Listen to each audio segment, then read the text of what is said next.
What is going on, folks? It is Dr. Remy LeBeau, and I'm coming at you from the mobile X-lair, making my way home from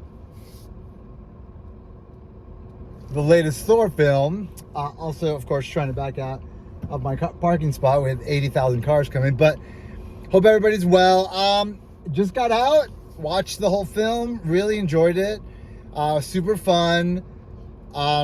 So many colors, so many characters, so many laughs. Definitely a Taika Waititi film. This guy's letting me out. Thank you for letting me out, dude. I mean, it definitely had all the flavor of a Taika Waititi film, and was very much like the sort of movie that is just like a fun sort of popcorn, like Marvel flick, you know? It doesn't have huge ramifications. It introduces, obviously, Jane Foster Thor, which is awesome. I thought they portrayed her in such a great way. And, like, that was the one thing that was sort of balancing all the humor, right? It was the seriousness of the situation, which was that Jane Foster is dying, and she may not survive. And cancer is like such a serious topic, you know.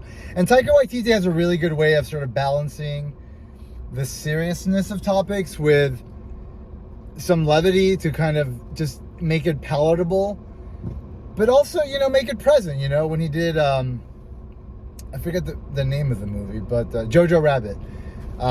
You know, that was like World War II, Nazi Germany, I mean, Hitler, like some serious ass shit, but like he managed to tell a story that you know was humorous, but it was also important, you know, like it felt important. I think the Jane aspect and the cancer aspect really sort of brought that to it. And beyond that, like, you know, it was just kind of like super fun Thor stuff, you know, like we've got of course all of the Valhalla stuff, I mean the Asgard stuff, Valkyrie, well, obviously the beginning with Guardians of the Galaxy.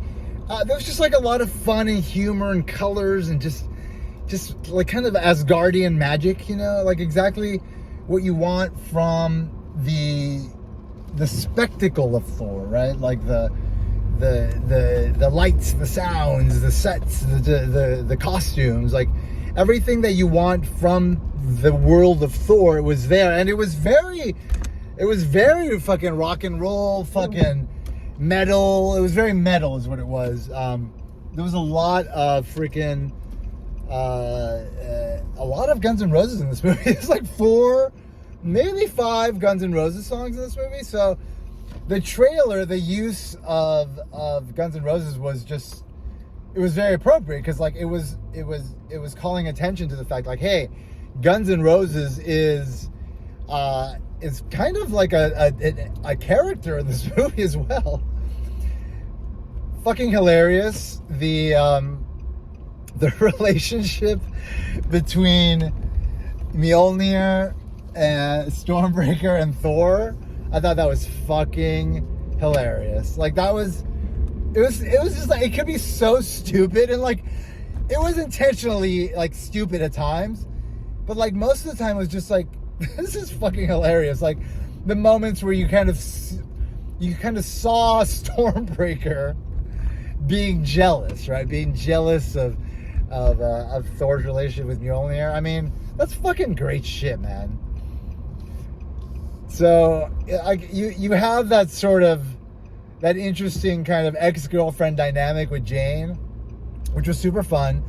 But then you have this kind of weird other kind of like relationship dynamic between Thor and relatively animate, but also inanimate objects. And that was fucking hilarious. That's the sort of absurdist Taika Waititi element that I'm looking for, you know? The kind of like that extra kind of like, he's gonna pull some comedy out of thin air from some things that are just so unlikely, you know? And it's gonna be funny because it's gonna surprise you, and you're gonna be like, what the fuck? Like, what am I seeing here? Oh, okay. Thor is in a love triangle between his weapons and himself. Okay, gotcha. That is fucking hilarious. The movie was structured very well. I thought overall, like, there was a good pace to the film. There was always kind of a narrative thrust taking us forward. We were discovering things. We were learning new things about new people. You know, like, new elements were being introduced all the time. It was fun. So the beginning, I guess. Okay, so first we had that opening beginning sort of sequence with gore, and I thought that was really good because, like, you kind of need to kind of, you know, establish, like, that importance of the villain and, like, what's driving the villain and why there's a story at all. You know, right from the opening few frames. You know, like, you got to really jump in and be like, this is what's going to carry this movie, and then you take it to, like, but hold on a minute. You know, like, let's take a step back. We need to reintroduce our hero. We need to kind of catch you up on shit. I wanted, I think, like everybody probably, after Infinity War, after Endgame, we were kind of wanting to see a little bit more of that Thor Guardians dynamic, and we got a bit of it here, but really a lot of it, like, came through in that montage sequence, which was super fun and ultimately did carry us into that massive battle that took place at the beginning, which was it was a very sort of Guardians type of moment, which I liked, you know. But I felt that the absence of the Guardians happened too quickly. Like, obviously, we wanted more of that Thor Guardians action, like more interaction with Thor and, like, Rocket and all the characters. But it's fine. This is not the Guardians movie, and there is a Guardians of the Galaxy 3 on its way, right? It's like, it's coming. So like, it's gonna be here. So, like, you know, that is coming, but, you know, kind of like, there was that kind of cock tease, and then we didn't quite get the full, you know, experience, but we got the experience in Infinity War and then in Endgame. So we did get that experience, and, like, it's always there, and, like, I'm sure they'll revisit this in some way. But anyway, I really enjoyed that opening sort of sequence with the Guardians. You know, just kind of briefly catching us up, giving us that sort of, like, that epilogue to Endgame. You know, how Thor got back in shape. By the way, Chris Hemsworth looking very snacky throughout this entire film. Super fucking jacked. I'm sure steroids were involved, but I did not say steroids. I did not use the word steroids, even though I did just use the word steroids, because, my God, that motherfucker's huge. And, like, bottom line, steroids are probably legal in Australia, maybe. I don't know. They're legal throughout a lot of parts of the world, over-the-counter type of things that you can get. So, you know, people do have access to these things beyond the U.S. without prescriptions, and, like, they take advantage of them. You know, they grow their muscles to an unnatural extent, and that's sort of where Chris Hemsworth's body was at in this movie. And, like, I'm not hating it, because I enjoyed it. I enjoyed that very massive, muscular physique of Thor, who, you know, achieved it. We saw it in the trailer. Like, we had the whole training montage, and he got back into God shape. And clearly, so did Star-Lord. You know, Star-Lord was looking fit himself. I'm sure it bodes well for, like, what's going to happen in Guardians 3. I'm sure Guardians 3 is going to be fucking great. I can't wait for that. We're going to get the Guardians of the Galaxy Christmas special coming up in I think December of this year on Disney Plus, which is going to be, I think, like an hour. Probably going to be absurd, because James Gunn's going to be all over it. You know, it's going to be signature James Gunn. And then we're going to get Guardians 3 next year. So that's cool. I'm looking forward to that. That's going to be a fun time. Anyway, so the Guardians leave, and then we get the Jane stuff, right? We get, Jane has cancer. We kind of catch up with Jane, you know, kind of a proper Jane sequel that we didn't get in Thor Ragnarok. But it's tragic. She has cancer. It sucks. Straight out of the comics. Jason Aaron and Russell Dauterman, their run. Russell Dauterman is the artist on the book. He is currently the artist on one of the X books. I'm trying to remember which one. It's either X-Men, Immortal X-Men, or it's not the regular X-Men title, and it's not X-Men Red. It might be X-Men Red though. It's one of them. Anyway, the dude can draw and he can design, and I think he did a great job with Jane Foster as Thor design, the mighty Thor, and so we saw that translated into this kind of one storyline of the movie, because it was not the actual main storyline, but it was like an important subplot that Jane had cancer, and then she becomes Thor. Like, so we catch up with her. We see Darcy. We haven't seen Darcy since WandaVision. Nice to see her, but we didn't see, like, I was hoping for like a mention of WandaVision, just like a small sort of like reference of WandaVision, so that we kind of, just to kind of give it that continuity. But I understand. I mean, we got a huge follow-up to WandaVision in Doctor Strange in the Multiverse of Madness, which, by the way, fucking one of my top Marvel films. I fucking love that movie. I saw it 3 times in the theater. I've seen it once at home, but I think maybe I'll watch it tonight. I'm in the middle of Stranger Things season 4, the rewatch, because I went back and I watched all of Stranger Things again, and I'm now back onto season 4, and I'm watching it again because it was so fucking good. Anyway, so yeah, maybe I'll watch it tonight, maybe I won't, but I'm watching it again soon because I fucking love that movie. Anyway, so we got that follow-up to WandaVision there, so we didn't necessarily need it there, but I did appreciate seeing Darcy. I did appreciate that, because I like Darcy, she's a great character, and so I do enjoy her, and I hope that we can, like, maybe see some more of her, hopefully in the House of Harkness, maybe the sequel, the sidequel to WandaVision. Maybe we'll see Darcy there, maybe not, who knows, maybe. But anyway, nice to see her. Got her moment with Jane. Jane's doing research, trying to figure out how to solve her cancer. Dr. What's his name from the first couple of Thors is helping out, he's got his clothes on for once. It's fascinating. Seeing him with clothes is a fascinating thing. And she can't solve it. And then she looks into, like, sort of a book about Norse legends, or anyway, ultimately leading her to, like, Mjolnir, like implying that Mjolnir can help, make someone healthy. She hears Mjolnir, apparently. We don't see her hear Mjolnir, but apparently she hears the call of Mjolnir. She goes to Asgard. We see Asgard again. We see another fucking hilarious ass performance by the same troupe in Thor Ragnarok, who are now replaying Thor Ragnarok. I was cracking up. Fucking hilarious shit. Matt Damon, Sam Neill, this other dude, and then what's her name? McCartney? Forget her name, but she played Hela. Super funny shit. A lot of stuff that was going on in Asgard. It was hilarious. I love Valkyrie as the president. I love Valkyrie. Tessa Thompson, fucking awesome. Love her in this. Love that she was very gay in it.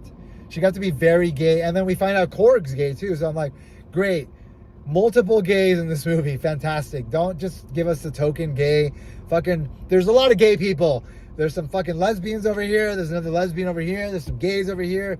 Yes, give it to me. I want it. Put it in the movie. It makes me feel good, people. The people that have a problem with this shit, hey, representation matters to people that haven't been represented. I spent my whole life seeing gay people represented as like the punchline, the joke. But like now we get to see like just gay people being fucking dope, and that's the way it should be. Anyway, Tessa Thompson, fucking awesome. So Gore the God Butcher has been butchering gods. Thor leaves the Guardians to go fight Gore, and then he goes back to fucking New Asgard on Earth, which looks fantastic. And then that's where he encounters Jane, and they have their big fucking reunion, and it's awesome, and I loved it. And then we start the love triangle between Thor, Mjolnir, and Stormbreaker. Fucking hilarious. And then we have like our moments with Jane and Thor, and then the children are taken and they go save the children, and it's all fun and games until they get to the what was it called? Was it Mount Pleasure? What was it called? I forget where it was, but anyway, at some point they figure out that you need Mjolnir. No, I'm sorry. You need I just lost my train of thought because I'm about to get home. So they figure out at some point that Gore is going to kill Eternity. So Eternity is like a big character in Marvel Comics. We've seen Eternity all the time. And just the prospect of seeing Eternity in this was very exciting to me the minute I found out about it. And then we actually see Eternity, and it's like, whoa, that's fucking Eternity. That's dope. And so we had the mention of Eternity, and that Gore wants to go and kill Eternity, and like, and it's nuts, It's like it's wacky, And so I just got home, and so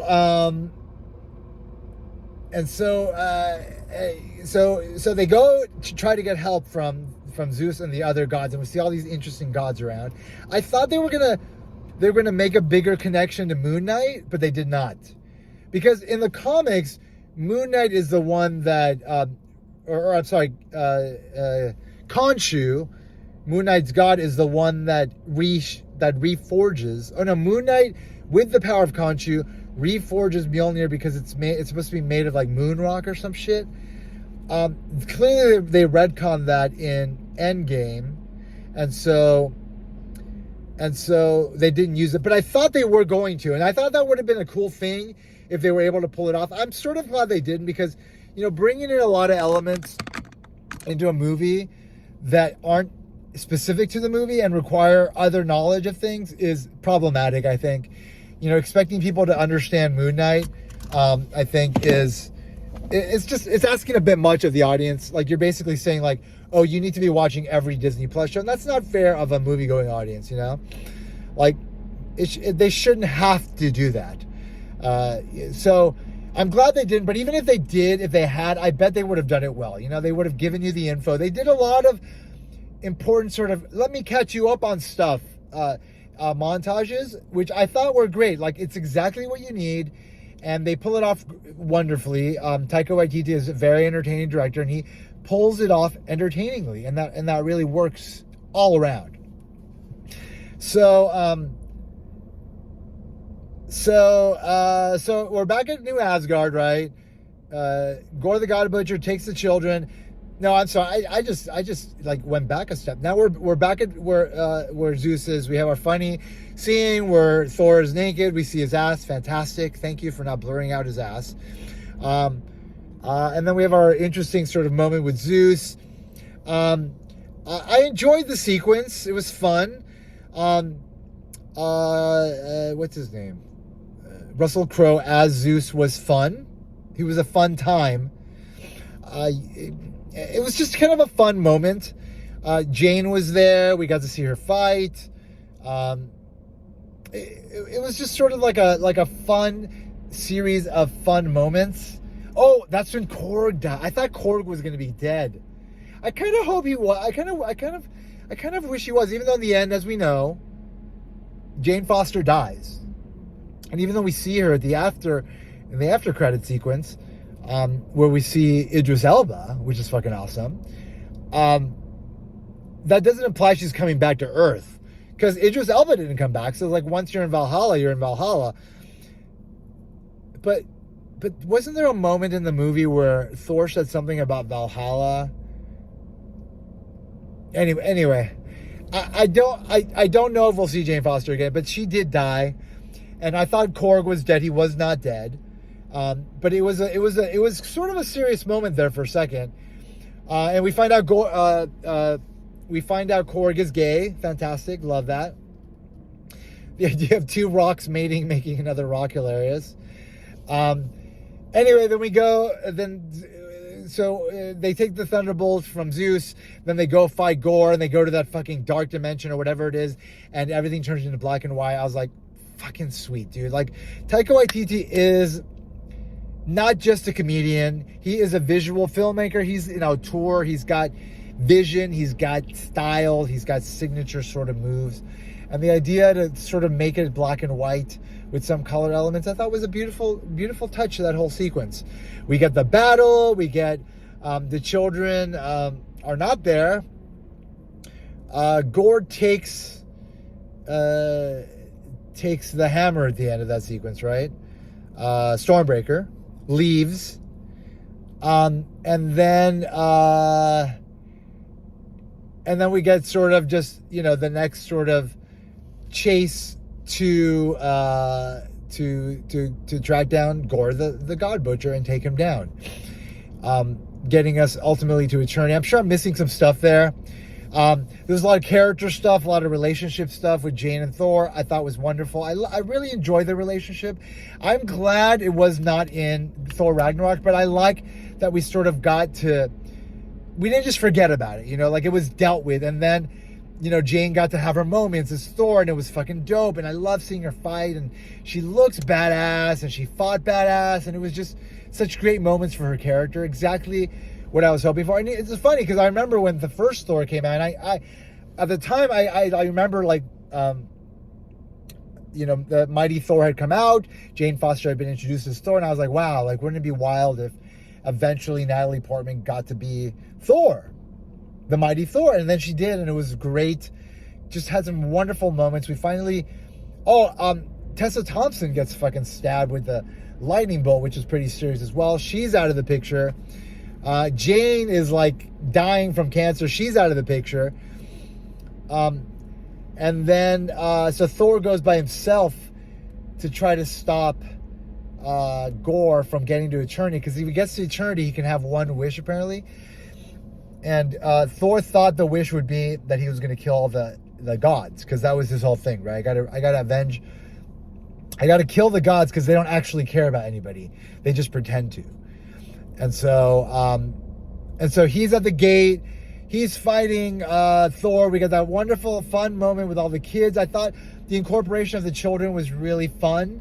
I understand they're trying to make everything more sort of child-friendly, and I get that because it's fucking Disney and you got to do that.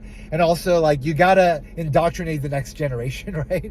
So the next generation, they need to see themselves in these movies so they can relate and kind of put themselves in it, right? As children, and then that'll spark their interest in further stories, and also to go back, right? Go back and watch everything that came before and just see kind of how it all evolved. So I respect that. I respect the approach. It wasn't bad. It wasn't like, oh, we just need children in this. It was like, this is cool, like all the children got imbued with the power of Thor. They got to fight alongside Thor. You get the kid that played Idris Elba's son, which I thought was wonderful. He did a great job. And he kind of had the eyes of his father, which was cool. That was a cool element that allowed him to communicate through space and time, which is very fucking cool. And, so they fought Gore, and then Thor was about to be taken down, and then Jane comes in last moment, fucking kicks some ass as Thor, even though at that point it's established that she's getting worse and that something's stopping her from fighting the cancer, and it's probably Mjolnir. But she's like, fuck it, I'm going to die with glory. She goes, she fights. The gate is open. They get to Eternity. And then Thor teaches Gore about love. And, just basically says, what you're looking for is love. And your daughter, you can have her brought back. And that ultimately wound up being the wish. The daughter's brought back. Apparently it is a child of eternity. So she's imbued with the powers of gods and shit, and I'm sure she's going to be very powerful. I don't know if this character exists in the comics. She may. But that was like fun, and then we had that sort of cool moment with Thor and Jane dying. That was lovely. I thought it was really well done. Great way to say goodbye to Jane, if indeed she's dead. And then Gore dies, and then his daughter is birthed, and then she becomes the love of the Love and Thunder as she and Thor become a duo, and Thor takes care of her. It's a fun sort of next stage for Thor. You know, clearly they just don't want to like be like, okay, he's a warrior and he's got to fight, you know, just monsters. Like, it's like, oh no, let's have him evolve from like this like rambunctious teenager type to like a responsible king, and then, you know, he loses everything and he has to deal with that, and then he ultimately redeems himself and he frees himself of the past and all the expectations and becomes his own person. And now he's become a father and he has to raise a child. I like it. It's fun. It's a fun sort of overall arc to Thor's story, and that's fucking awesome. You know, I enjoy that. And then so the movie ends. Everything's sort of as gravy as it can be, and then we had a lovely the first after credit sequence in which Hercules is finally introduced. The son of Thor, Hercules, is one of the Avengers. He's been on the Avengers a long time, for several decades, and it's implied that he's also gay, which is a cool thing. He looked hot, so that's going to be a good thing. Looking forward to Hercules' role in all of this shit. And then we got the other after credit sequence, which I mentioned, which involved Jane in Valhalla, and she's meeting Idris Elba, and it's really fun. Nice moments there. Really enjoyed them. Overall, fun movie. You know, I think it's going to be a fun rewatch. I'll probably go watch it again in a couple of weeks. It's not like Doctor Strange in the Multiverse of Madness, where like I immediately had this urge to see it again. I mean, let's be honest. It's because fucking Professor Xavier was in it, and Wanda was being a badass, and Reed Richards, and like everything. You know, there's just so much. Sam Raimi is basically the heart of you know, just my true passion for this movie. But this movie, Love and Thunder, a different movie, and also more of a self-contained story, even more than Multiverse of Madness, which is fine. You know, like we need these kind of self-contained stories that kind of remind us the MCU is about these characters and it's about moments in their life that matter, and that's just the way it's gonna be, you know. And it's fun, you know. It's like a fun time, and there are no huge universe implications to every story. Maybe there are here and we don't even see them. You know, maybe there are seeds of things that we saw here that will be of great importance moving forward, but it's unclear. Maybe this young girl is going to be one of the young Avengers. You know, we don't know that. You know, like there's a lot of things that could lead to things in this movie, but as of right now, felt like a very self-contained story, intimate Thor story, but ultimately grandiose. You know, just spectacle, lots to look at, lots of fun stuff. It's just a blast. It's just a blast at the movies. You get a lot of laughs out of it. I mean, that's really ultimately sort of the just the minimum level that a Marvel film needs to hit in order for it to hit. And I think this one did. And I think people are going to enjoy it. I think the audiences are going to enjoy it. The critics rating on Rotten Tomatoes is currently at 69, but I think that's kind of appropriate. 69, you know what I'm saying? 69, you know? 6-9, you know? 69. Anyway, there's a 6 and there's a 9. I think we all know where we're going with this. Kind of appropriate for the film and super fun stuff. Anyway, enjoyed the movie. Looking forward to more. What's coming up? Oh, we got Miss Marvel. I haven't been talking about all the Disney Plus shows, but I may talk about Miss Marvel when it's done. We'll see where it goes. We'll see what the big implications are. But been watching that. She-Hulk's coming up, and yeah, more stuff's coming. Oh yeah, we're about to get San Diego Comic-Con. Marvel's going to be there. You know they're going to announce some important shit. Are they going to announce X-Men? Are they going to announce stuff that's important to me? That's going to fucking drive me fucking insane and super happy? Maybe. Possibly. If there's a lot of big things to talk about, I'll jump back on and talk about it, because why the hell not? Anyway, I hope everybody's doing well. I hope your lives are as stable as they can be, given the wild and wacky circumstances we're all facing, definitely in the U.S. here. Like, there's some fucked up, crazy shit going on, and it's crazy, but that's life, people. Let's just take it one day at a time. Let's try to make the best out of every moment. And as always, I want to remind you that if you haven't already, you better put an X in that box, because Ain't nobody checking me. Take care, folks. Bye-bye.